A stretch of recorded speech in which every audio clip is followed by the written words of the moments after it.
दुनिया तक देख रहे हैं आप। मैं हूं मधुर और आज हम बताने जा रहे हैं कि आज के टॉप 5 में क्या क्या है खास। कौन सी हैं 5 बड़ी खबरें जिनका आपको रहेगा इंतज़ार। उसके बारे में जानने के लिए विस्तार में पैकेज आ ही जाएगा थोड़ी देर में आपके पास इस लाइव के बाद।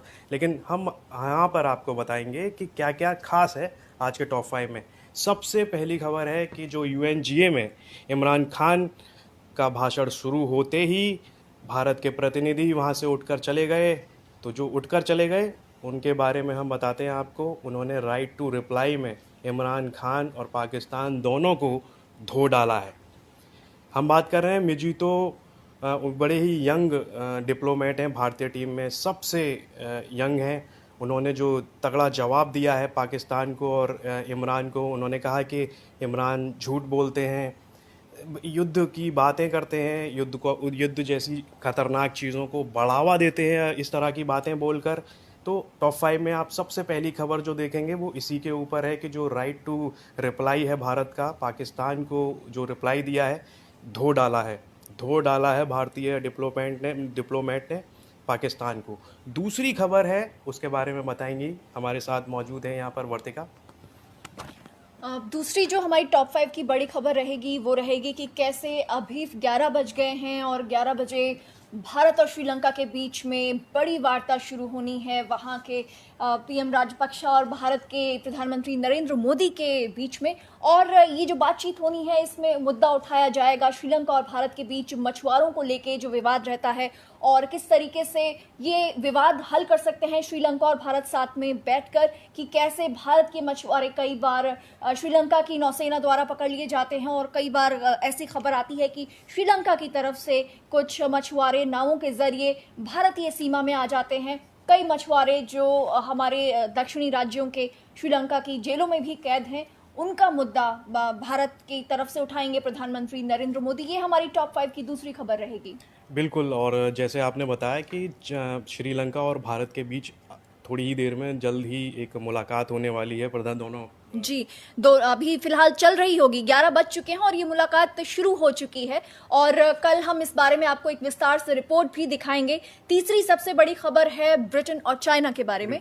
जैसे सभी जानते हैं कि चीन में उइगर जो माइनॉरिटीज़ हैं उनके साथ में कितने ज़्यादा उत्पीड़नों का सामना कर रहे हैं वो लोग। तो उसी के ऊपर उस पर नज़र गई है यूनाइटेड किंगडम की। उन्होंने कहा है कि चीन हमें इजाज़त दे, हम जाकर वहाँ पर चेक करना चाहते हैं कि वो किन हालातों में जी रहे हैं। क्या वाकई में जो दुनिया उइगरों के लिए कह रही है कि वो उनका उत्पीड़न हो रहा है चीन में और चीन कह रहा है कि ऐसा कुछ नहीं है। तो यूके का कहना है कि हमें वहाँ जाकर हकीकत हम जांचेंगे कि हकीकत क्या है, क्या वाकई में जो चीन कह रहा है वो सच है, जो दुनिया कह रही है वो सच है, कौन सच है कौन झूठ है कौन झूठा है, इस बारे में जानना चाहते हैं। यूके ने एक पहल की है, अपनी ओर से चीन के सामने बात कही है, दुनिया के सामने बात कही है कि हम वहाँ जाकर सच्चाई जानना चाहते हैं। बिल्कुल, और ब्रिटेन और चीन के बीच में हाल ही में संबंध और भी खटास भरे हो गए हैं जब से कि हांगकांग को लेकर चीन ने एक बड़ा फैसला लिया है, क्योंकि हांगकांग एक समय पे ब्रिटेन का उपनिवेश रह चुका है और जिस तरीके से चीन अब अपने नए कानून हांगकांग पे सख्ती से लागू कर रहा है, उसके बाद में ब्रिटेन और चीन में भी दरारें बढ़ गई हैं। चौथी खबर हमारी टॉप 5 की रहेगी क्लाइमेट चेंज को लेके, और ये एक बड़ी खबर है कि किस तरीके से जब हमने देखा था कि यूएन जनरल असेंबली का पिछले साल जब बड़ा सत्र महासभा चल रही थी तो उस समय ग्रेटा थनबर्ग जो कि एक टीनेज क्लाइमेट चेंज एक्टिविस्ट हैं, क्लाइमेट एक्टिविस्ट हैं, उन्होंने काफ़ी प्रदर्शन किए थे, वो रो भी पड़ी थी क्लाइमेट चेंज को लेकर कि किस तरीके से जो बड़े देशों के प्रतिनिधि हैं, बड़ी संस्थाएं हैं, वो क्लाइमेट चेंज के प्रति ध्यान नहीं दे रही हैं और इससे आने वाली जनरेशन कितने बुरी तरीके से इम्पैक्ट होगी, वो उस बारे में उन्होंने आवाज़ उठाई थी। इस साल क्योंकि कोरोना वायरस है, बड़े प्रदर्शन नहीं हो सकते हैं और कोरोना वायरस की वजह से ये ज़्यादातर जो जनरल असेंबलीज की कार्रवाई हैं वो भी वर्चुअली हो रही है ज़्यादातर। तो इसमें सबसे अभी जो हमारे सामने विजुअल्स निकल कर आए हैं वो हमें चौंकाने वाले हैं कि कैसे एक 18 साल की टीन एज लड़की ने, हमारे ब्रिटिश टीनेजर ने आर्कटिक आइस पर प्रदर्शन किया है, हाथों में तख्तियां लेके, और आर्कटिक आइस पर उन्होंने ध्यान पूरी दुनिया का खींचा है कि किस तरीके से बहुत ही जानदार और बहुत ही प्रभावशाली विजुअल्स हैं कि कैसे आर्कटिक आइस टुकड़ों में बट रही है और वहां बैठकर उन्होंने प्रदर्शन किया है। पिछले साल के क्लाइमेट चेंज समिट का सबसे जो हाइलाइट्स में से एक रहा था वो यही था कि ग्रेटा थनबर्ग और ट्रम्प के बीच में जो बयानबाजी हुई थी, ग्रेटा थनबर्ग ने कुछ कहा, ट्रम्प ने उसका जवाब दिया, किसी ने कुछ कह दिया। इसमें बहुत बड़ा था, बड़ा ही इंटरेस्टिंग उस समय ये सारी चीज़ें चर्चाएं हुई थी, चर्चा में रही थी।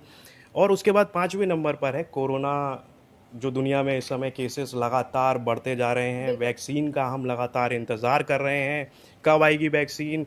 स्पुतनिक वी ने थोड़ी उम्मीद ज़रूर जगाई हुई है, उसके भी ट्रायल्स अभी जारी हैं। लेकिन जैसे ट्रायल्स जारी हैं, कोरोना केसेस की जो बढ़ने की संख्या है वो भी जारी है, रिकॉर्ड तोड़। इंडिया, हमारा देश, दूसरे नंबर पर आ गया है अमेरिका के बाद, और बहुत तेज़ी से मामले सामने आ रहे हैं। समस्या बेहद ही गंभीर है।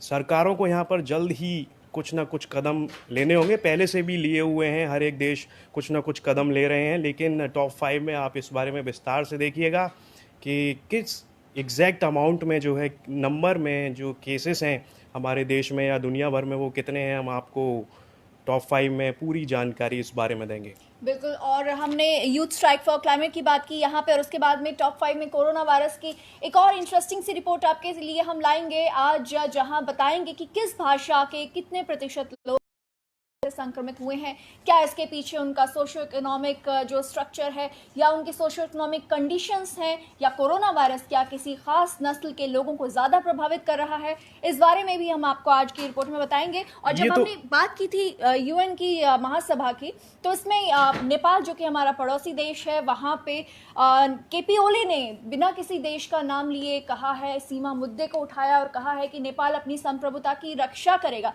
अब ऐसे में क्योंकि केपी ओली ने किसी देश का नाम नहीं लिया है, ना ही भारत का नाम लिया है, ना ही उसने चीन का नाम लिया है उन्होंने, तो वहाँ यहाँ क्योंकि पिछले दिनों खबर आई थी कि चीन भी नेपाल की सीमा में निर्माण कार्य कर रहा है और केपी ओली लगातार भारत पर अपनी आंतरिक नीति में हस्तक्षेप का आरोप लगाते रहते हैं और भारत के खिलाफ कई बयानबाजियां भी कर चुके हैं। तो ये यहाँ पे उन्होंने कंफ्यूजन में छोड़ दिया है बहुत से लोगों को कि जो संप्रभुता को बचाने की बात कही गई नेपाल की तरफ से यूएन जनरल असेंबली के 75वें सत्र में, ये किस देश की तरफ वो इशारा कर रहे थे।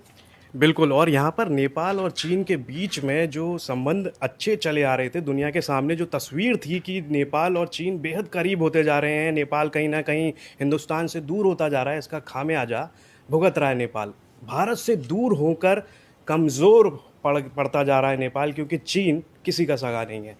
जिसको उसने कर्ज दिया, जिसको उसने अपने साथ लिया, उसको उसने डुबो दिया, ये पक्की बात है। और नेपाल को ये चीज़ समझनी चाहिए, उसको फिर से भारत के साथ जुड़ जाना चाहिए जितना जल्दी हो सके। देर आए सवेर आए, ठीक है, देख लिया जाएगा, लेकिन नेपाल को उस रास्ते नहीं जाना है जिस रास्ते चीन उसे ले जाना चाहता है। ये तो हुई टॉप 5 और एक चीन और नेपाल के बीच की बात। एक बड़ी इंटरेस्टिंग स्टोरी ये है कि एक भारतीय जासूस कहे जा रहे हैं, जिनको पाकिस्तान कह रहा है कि ये भारतीय जासूस हैं, राजू लक्ष्मण।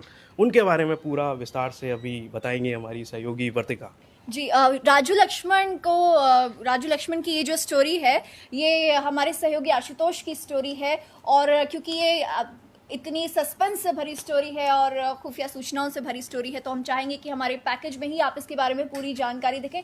मेरे पास आपको बताने के लिए एक बहुत इंटरेस्टिंग खबर ये है कि आपने अक्सर देखा होगा कि वीरता पुरस्कार दिए जाते हैं जब कोई बहुत वीरता से भरा काम करता है, खास करके सीमा पर जो जवान लड़ रहे होते हैं उनको वीरता पुरस्कार दिया जाता है। लेकिन क्या आपने कभी सुना है कि किसी चूहे को वीरता पुरस्कार दिया गया? जी हाँ, ये संभव हुआ है। क्यों दिया गया है? क्यों दिया गया, ये भी अपने आप में बहुत इंटरेस्टिंग चीज है कि एक चूहे ने दक्षिण पूर्व एशियाई देश कंबोडिया में 15 लाख फीट वर्ग के इलाके में बारूदी सुरंगों का पता लगाया। ये घटना है 1970 और 1980 के दशक में, जब वहां गृह युद्ध की स्थिति थी। तो एक चूहे को ट्रेन किया गया था बारूदी सुरंगों का पता लगाने के लिए, और फिर बारूदी सुरंगों का जो उस चूहे ने जिस तरीके से पता लगाया और जितने वहां के लोगों की जान बचाई, सेना की जान बचाई, उसके लिए उस चूहे को अब जाकर वीरता पुरस्कार दिया गया है। बहादुर चूहा, क्या बात, क्या ब्रिटेन की एक संस्था ने ये पुरस्कार दिया है। बिल्कुल। और बहादुर चूहा, मतलब ऐसे जानवर भी देखिए कितनी फिक्र करते हैं इंसानों की, मतलब कहीं ना कहीं इंसान, हम एक दूसरे की फिक्र तो करते ही हैं इंसानियत के नाते, लेकिन जानवरों में भी कितना परोपकार है हम इंसानों के लिए, ये तो बड़ी काबिले तारीफ बात है। और बहादुर चूहा, इसको तो बिल्कुल। अवार्ड मिल रहा है। ब्रिटिश संस्था पीडीएसए एक ऐसी संस्था है जो कि जानवरों को खास करके अवार्ड देती है उनकी बहादुरी के लिए, और इस संस्था की तरफ से इस बार एक चूहे को चुना गया है। और हम आपको बता दें कि ये पहली बार है जब किसी चूहे को ये वीरता पुरस्कार मिला वैसे है। ये ब्रिटेन में बिल्लियां उनकी कैबिनेट की मेंबर होती हैं, वो तो है, लेकिन चूहा वहाँ चूहा वहाँ जा रहा है, ब्रिटेन जा रहा है? नहीं, चूहा भी ब्रिटेन जाना है, उसको नहीं जाना है, ये तो शायद संभव नहीं हो पाएगा क्योंकि 1970 और 80 की बात है, तो चूहा तो अभी तक बचा नहीं होगा। तो चूहे चूहे जी निकल चुके हैं, यानी उनको मरणोपरांत ये वीरता पुरस्कार दिया जा पुरस्कार रहा मिल रहा है। बहुत बढ़िया, बहुत खूबसूरत खबर है ये। जी। और इसी के साथ ही आज के हमारे इस लाइव में इतना ही, और आप इंतजार कीजिए हमारी टॉप 5 का, और जितनी खबरों का हमने यहाँ पे जिक्र किया उसका, और हम आपके लिए इसी तरीके से इंटरेस्टिंग खबरें, इंटरेस्टिंग फन फैक्ट्स और देश और दुनिया से जुड़ी सीरीज से लेके और फनी खबरें, सब कुछ आपके चिंता लिए मत करिए, हम पेश थोड़ी देर करते में फिर से रहेंगे। लाइव आएंगे, बिल्कुल और डेली हम 3 बार आएंगे लाइव। बिल्कुल। और तब तक के लिए हमें दीजिए इजाजत। नमस्कार।